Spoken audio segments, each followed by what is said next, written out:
Hello. In this video, I'll be attempting to read Ecclesiastes. I've just been really curious to read it again. It's been a while. I'll do my best to read it. I'm reading NASB 1995 edition. And here we go. The futility of all endeavor.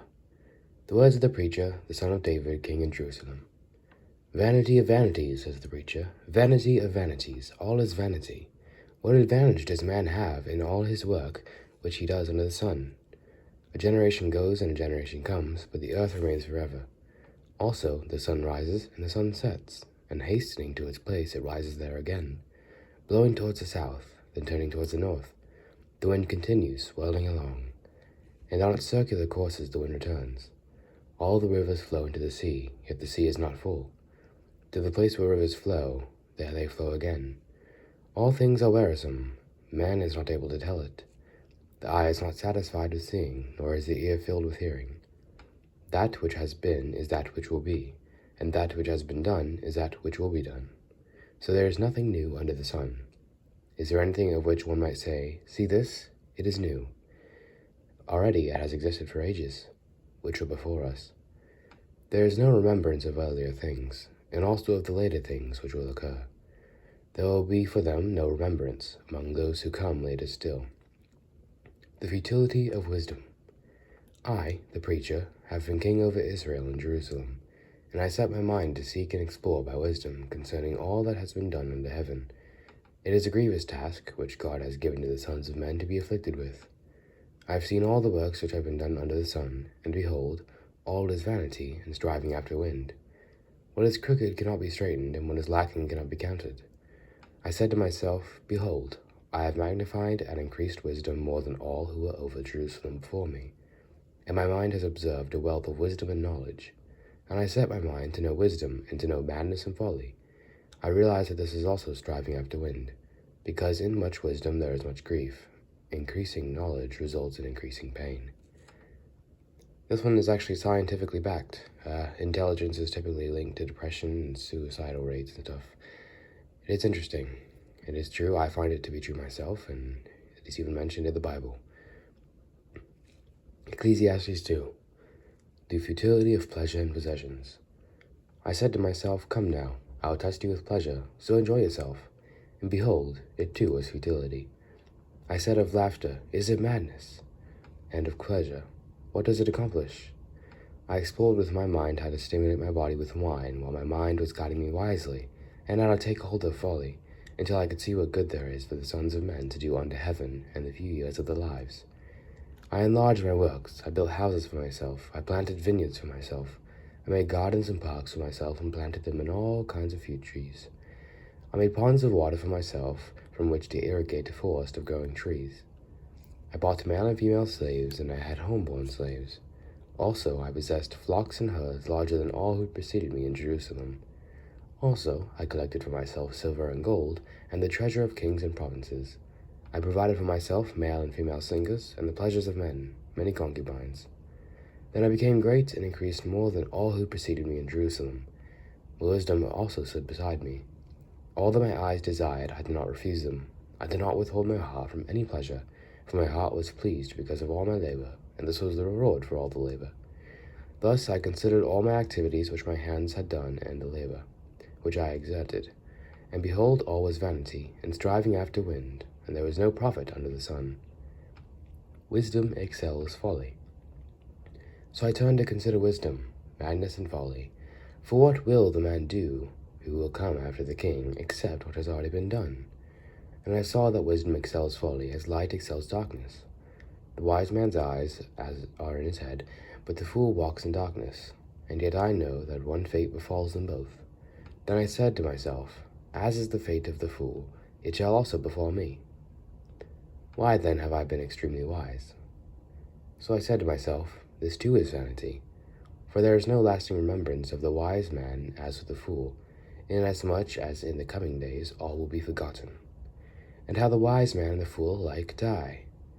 So I hated life, for the work which had been done under the sun was grievous to me, because everything is futility and striving after wind. The futility of labor. Thus I hated all the fruit of my labor for which I had labored under the sun. for I must leave it to the man who will come after me. And who knows whether he will be a wise man or a fool? Yet he will have control over all the fruit of my labor, for which I have labored by acting wisely under the sun. This too is vanity. Therefore I completely despaired all of the fruit of my labor for which I had labored under the sun. When there is a man who has labored with wisdom, knowledge, and skill, then he gives his legacy to me who has not labored with them. This too is vanity and a great evil. For what does a man get in all his labor, and in his striving with which he labors under the sun? Because all his days his tasks are painful and grievous. Even at night his mind does not rest. This too is vanity. There is nothing better for a man than to eat and drink and tell himself that his labor is good. This also I have seen that it is from the hand of God. For who can eat and who can have enjoyment without him? For a person who is good in his sight he has given wisdom and knowledge and joy, while to the sinner he has given the task of gathering and collecting, so that he may give to one who is good in God's sight.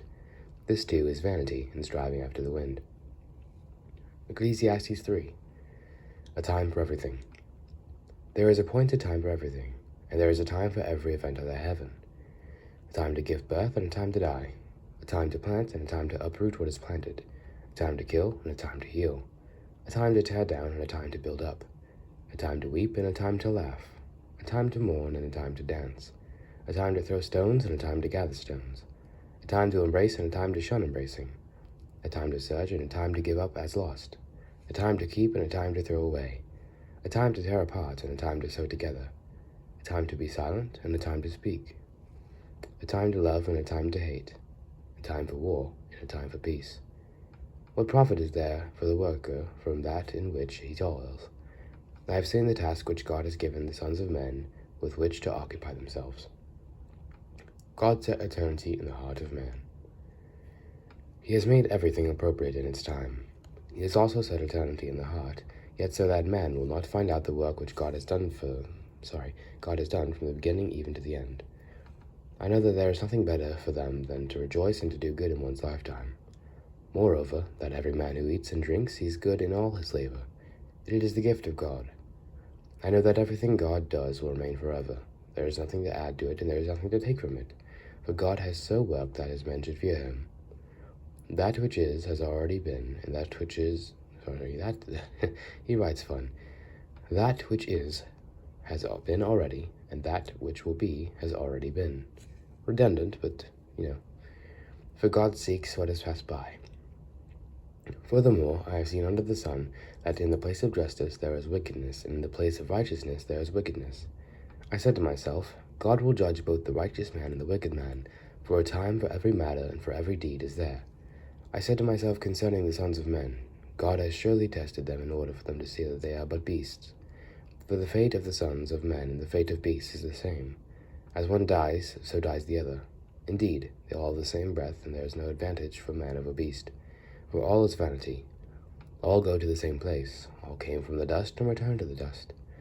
Who knows that the breath of man ascends upward, and the breath of the beast descends downward to the earth? I have seen that nothing is better than the man should be happy in his activities, for that is his lot. But who will bring him to see what will occur after him? By the way, the answer to that is Jesus. Ecclesiastes 4. The evils of oppression. Then I looked again at all the acts of oppression which were being done under the sun. And behold, I saw the tears of the oppressed, and that they had no one to comfort them.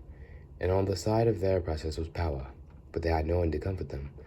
So I congratulated the dead, who are already dead more than the living, who are still living. But better off than both of them is the one who has never existed, who has never seen the evil activity that is done under the sun. I have seen that every labor and every skill which is done is the result of rivalry between a man and his neighbor. This too is vanity and striving after wind. The fool folds his hands and consumes his own flesh. One handful of rest is better than 2 fistfuls of labor and striving after the wind. Then I looked again at vanity under the sun. There was a certain man without a dependent, having neither a son nor a brother, yet there was no end to all his labor. Indeed, his eyes were not satisfied with riches, and he never asked, "And for whom am I laboring and depriving myself of pleasure?" This too is vanity, and it is a grievous task. They are better than one, because they have a good return for the labor. If either of them falls, the one will lift up his companion. But woe to one who falls when there is not another to lift him up. Furthermore, if 2 lie down together, they keep warm, but how can one be warm alone? And if one can overpower him who is alone, 2 can resist him. A cord of 3 strands is not quickly torn apart. A poor yet wise lad is better than an old and foolish king who no longer knows how to receive instruction, for he has come out of prison to become king, even though he was born poor in his kingdom. I have seen all the living under the sun throng to the side of the second lad who replaces him. There is no end to all the people, to all who are before them, and even the ones who will come later will not be happy with him, for this too is vanity and striving after the wind. If you've gotten here, I'd like to congratulate you on being very patient, listening to me read Bible verses for 10 minutes. Ignore that beeping. You have done very well, and I hope you enjoy the rest of Ecclesiastes. We are currently in Ecclesiastes 5, and there is up to Ecclesiastes 12. So, Ecclesiastes 5, your attitude towards God. Guard your steps as you go through the house of God and draw near to listen rather than to offer the sacrifice of fools, for they do not know they are doing evil. Do not be hasty in word or impulsive in thought to bring up a matter in the presence of God, for God is in heaven and you are on the earth. Therefore let your words be few. For the dream comes through much effort and the voice of a fool through many words. When you make a vow to God, do not be late in paying it, for it takes no delight in fools. Pay what you vow. It is better that you should not vow than that you should vow and not pay. Do not let your speech cause you to sin, and to not say in the presence of the messenger of God that it was a mistake. Why should God be angry on account of your voice and destroy the work of your hands? For in many dreams and in many words there is emptiness. Rather, fear God. For you seek... this is difficult. If you see oppression of the poor and denial of justice and righteousness in the province, do not be shocked at the sight. For one official watches over another official, and there are higher officials over them. After all, a king who cultivates the fields is an advantage to the land. The folly of riches. He who loves money will not be satisfied with money, nor he who loves abundance with its income. This, too, is vanity. When good things increase, those who consume them increase. So what is the advantage to the owners except to look on? The sleep of the working man is pleasant, whether he eats little or much, but the full stomach of the rich man does not allow him to sleep. There is a grievous evil which I have seen under the sun, riches being hoarded by the owner to his hurt. When those riches were lost through a bad investment and he had fathered his son, then there was nothing to support him. As he had come naked from his mother's womb, so he will return as he came. He will take nothing from the fruit of his labor that he can carry in his hand, aka, you can't take it with you. This is also a grievous evil. Exactly as a man is born, thus he will die. So what is the advantage of him who toils to the wind? Throughout his life he also eats in darkness with great vexation, sickness, and anger. It is what I have seen to be good and fitting, to eat, to drink, and to enjoy oneself in all one's labor in which he toils under the sun during the few years of his life which God has given him, for this is his reward. Furthermore, as every man to whom God has given riches and wealth, he has also empowered him to eat from them and to receive his reward and rejoice in his labor. This is the gift of God, for he will not often consider the years of his life, because God keeps him occupied with the gladness of his heart.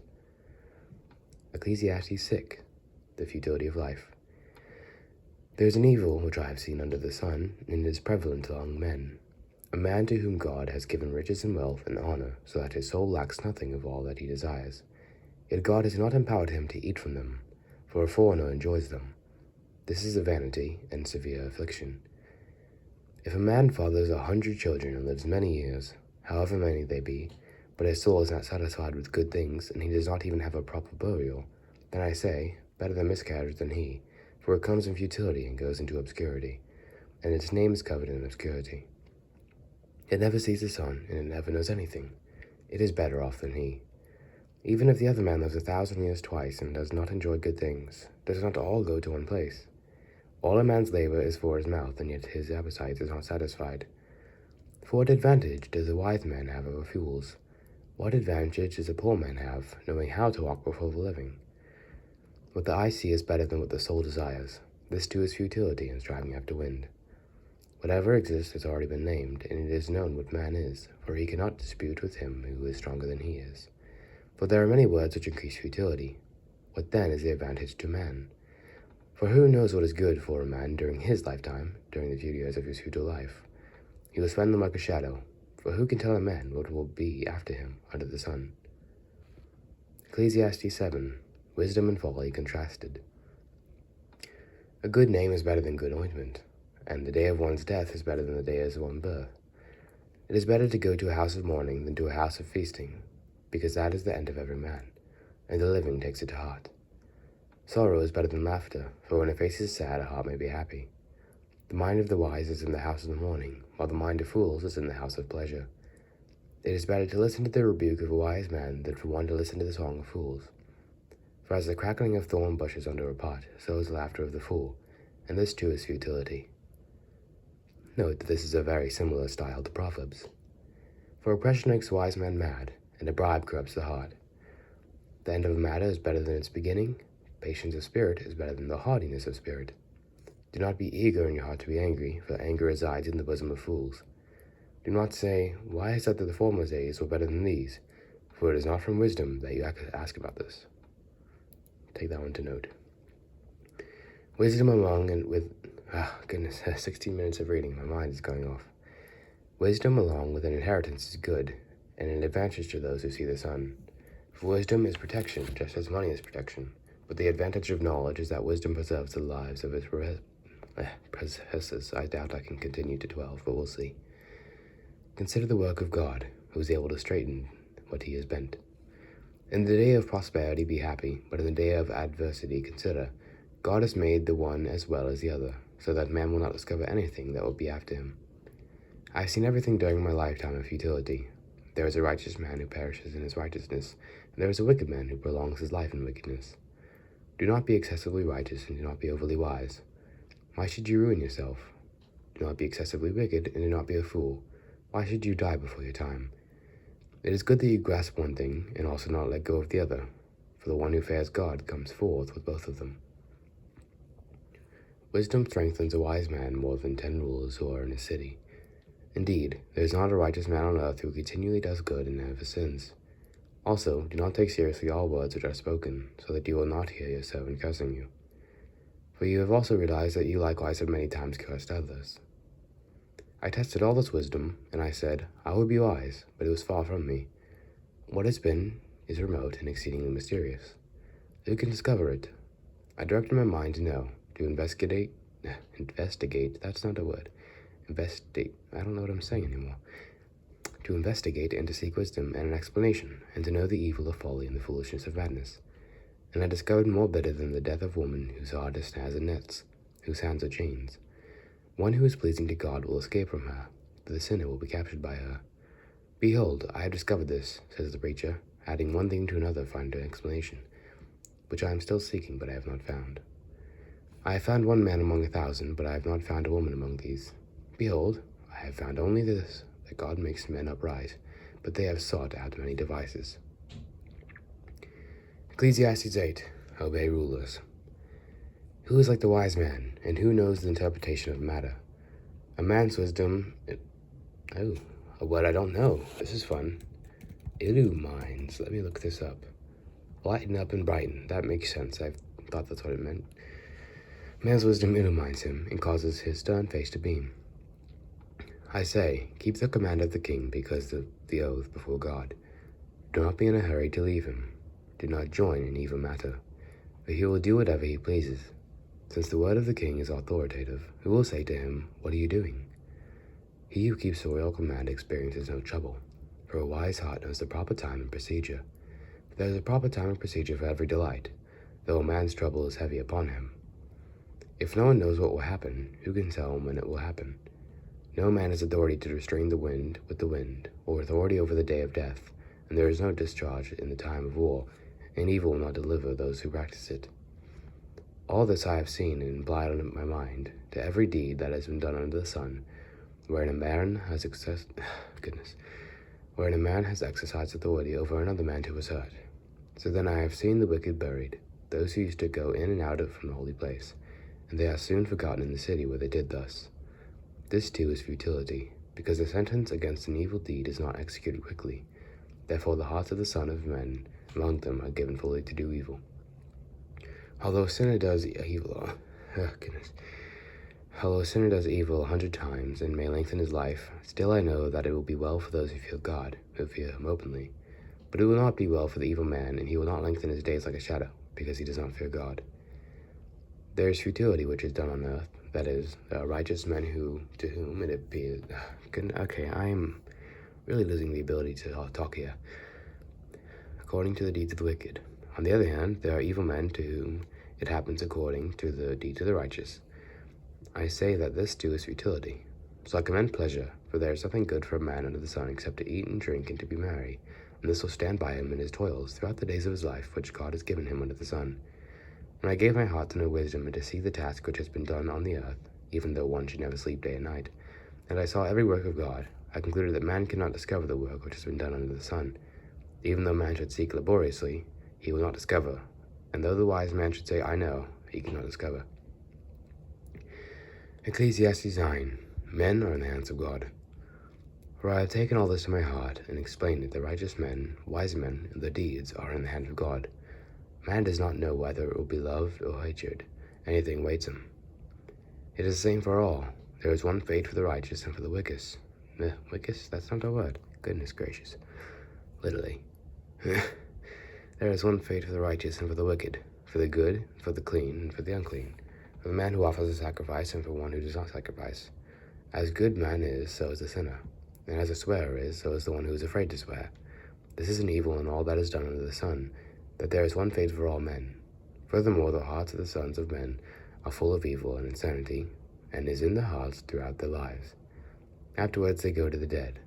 For whoever is joined with all the living, there is hope. Surely a live dog is better than a dead lion. For the living know they will die. But the dead do not know anything, nor have they any longer a reward, for their memory is forgotten. Indeed, their love, their hate, and their zeal have already perished, and they will no longer have a share in all that is done under the sun. Go then, eat your bread in happiness, and drink your wine with a cheerful heart, for God has already approved your works. Let your clothes be white and all the time, and not oil be lacking on your head. Enjoy life with the woman whom you love all the days of your fleeting life which he has given to you under the sun. For this is your reward in life, and in your toil which you have labored under the sun. Whatever your hand finds to do, do it with all your might, for there is no activity of planning or knowledge in wisdom and shale where you're going. I saw again that under the sun, that the race is not to be this way. This is going to be my last chapter. I again saw under the sun that the race is not to the swift, and the battle is not to the warriors, and neither is bread to the wise, nor wealth to the discerning, nor favor to the men of ability. For time and chance overtake them all. Moreover, man does not know his time. Like fish caught in a treacherous net, and birds trapped in a snare, so the sons of men are ensnared at an evil time when it suddenly falls on them. Also, this I came to see as wisdom under the sun, and it impressed me. There was a small city with few men in it, and a great king came to it, surrounded it, and constructed large siege works against it. But there was in it... Okay, last few verses, here we go. But there was found in it a poor wise man, and he delivered the city by his wisdom. Yet no one remembered that poor man. So I said, wisdom is better than strength, but the wisdom of the poor man is despised, and his words are not heeded. The words of the wise, heard in quietness, are better than the shouting of a ruler among fools. Wisdom is better than weapons of war, but one sinner destroys much good. I will leave you here with 3 tasks. Well, 2 tasks and 1 reason. First, continue from Ecclesiastes 10 if you have not read it. You can finish it up. It's just a couple more chapters. It's a great thing to read. Second, consider what it means, because Ecclesiastes is not just saying to screw God and have fun. You have to think deeply about the meaning behind it. And third, the reason I'm ending here, quite obvious. I am dying. My voice is no longer wanting to do this. So I hope you enjoyed. Hope you do good and be good. Have a great day. Goodbye.